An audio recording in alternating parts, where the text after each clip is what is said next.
দিকে নজর রাখা যাক। ট্যাংরায় বাড়ির লোককে খুন, আর 3 জনকেই খুনের পিছনের কারণ কি? সত্যিই কি আর্থিক অনটনের জেরে খুন? প্রশ্নটা উঠছে, কারণ কারখানার কর্মীরা বলছেন তাদের নিয়মিত বেতন দিয়েছে প্রণয় প্রসূন।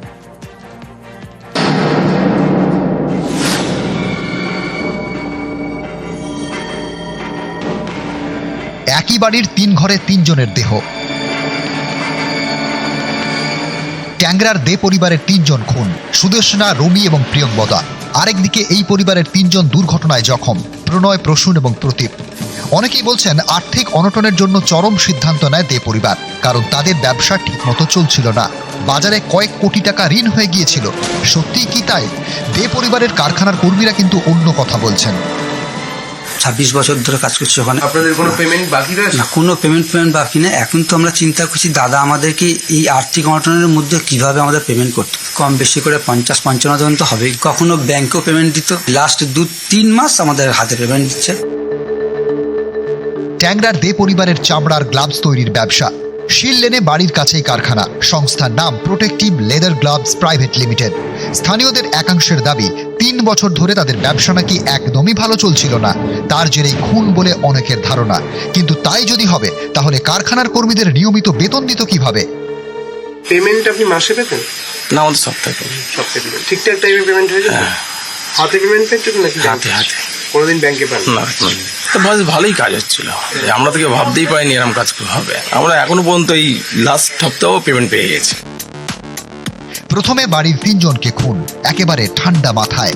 গভীর রাতে বাড়ি ছাড়ে প্রসূন, প্রণয়, সঙ্গে প্রণয়ের ছেলে প্রতীপ। ইএম বাইপাসে গাড়ি ছুটিয়ে তারা মেট্রোর পিলারে ধাক্কা মারে। প্রাথমিক তদন্তে অনুমান বাড়ির 2 বউ এবং 1 মেয়েকে খুন করে আত্মহত্যার চেষ্টা করে 2 ভাই। নিজেদের শেষ করে দিতে মেট্রোর পিলারে ধাক্কা মারে। কিন্তু কেন এমন চরম সিদ্ধান্ত? এটাই এখন বড় রহস্য। আর্থিক অনটনের তত্ত্ব উড়িয়ে দিচ্ছে না পুলিশ, কিন্তু শুধুই আর্থিক কারণে এত বড় সিদ্ধান্ত বলেও মনে করছেন না তদন্তকারীরা। কারখানার কর্মীদের কথাতেও তেমনই ইঙ্গিত। সুদীপ্ত সেন, নিউজ 18 বাংলা। এদিকে ঢাকুরিয়াতে সেখানে মহিলাকে রাস্তায় দাঁড় করিয়ে ছিনতাই। ঢাকুরিয়া ঝিল রোড এলাকায় ছিনতাই। গড়ফার বাসিন্দা পিয়ালি দে রায়, তার গলা থেকে সোনার হার ছিনতাই। গতকাল আত্মীয়র বাড়িতে যাচ্ছিলেন ওই মহিলা। 3 দুষ্কৃতী বাইকে সেই ছিনতাই করে। গড়ফা থানায় লিখিত অভিযোগ দায়।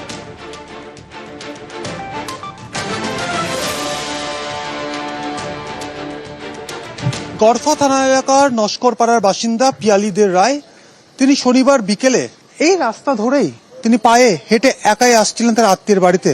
সেই সময় পিয়ালি দেবী যখন এখানে দাঁড়িয়ে, হঠাৎই তার গলার হার ছিনতাই করে নেওয়া হয়েছে। ওই তো এখান থেকে আমি আসছি, তারপরে একটি বাইক আসে, 3টি ছেলে থাকে। তারপরে বাইক থেকে নেমে তারপরে গলায় আমার এটা টানে, তা টেনেছে, ঠিক আছে, আমি তো বেশি চলে গেছে।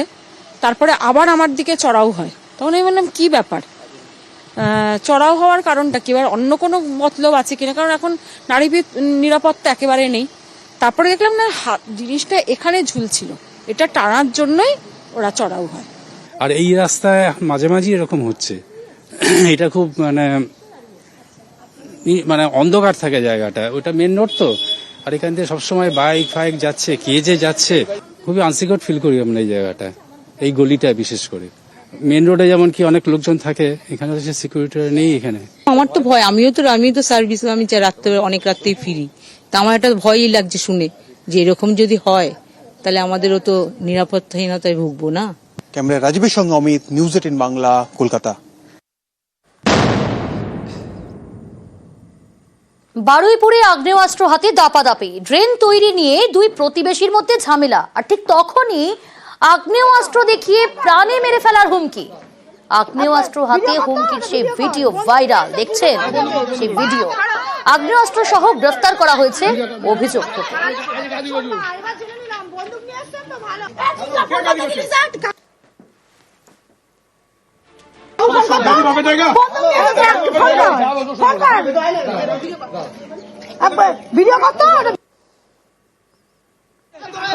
গুলি করতে এসছে আমার